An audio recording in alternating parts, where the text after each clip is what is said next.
Nahaharap ngayon sa 3 counts ng murder si dating Pangulong Rodrigo Duterte batay sa kasong isinampa ng prosekusyon ng International Criminal Court o ICC. Hango po ito sa consolidated debts kaugnay ng Davao Death Squad bilang dating alkalde. Gayon din ang pag-target sa high-value targets at karahasan sa barangay clearance operations mula 2016 hanggang taong 2018.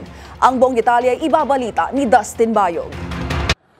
Isinapubliko ng International Criminal Court o ICC ang mga detalye sa sinampang kasong crime against humanity laban sa dating Pangulong Rodrigo Duterte na kasalukuyan pa rin nasa dahig sa The Netherlands. Sa inilabas na public redacted version ng Office of the Prosecution, itinuturing na responsable ang dating Pangulo sa netalang murder at attempted murder sa ilalim ng kanyang termino bilang alkalde ng Davao City at bilang presidente ng bansa. 3 counts of murder ang sinampa sa Pangulo kung saan nakapaloob ang 78 biktima mula sa 49 na insidente na siyang gagamitin bilang mga ebidensya.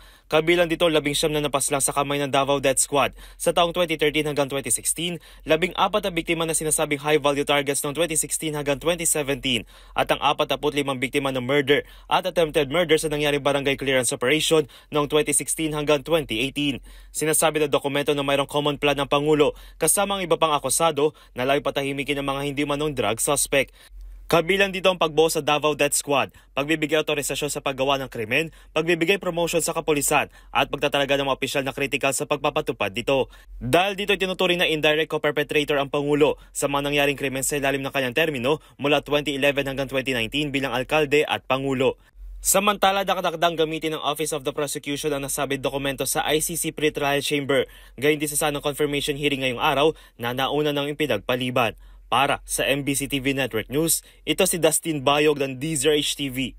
Una sa Pilipinas, una sa Pilipino.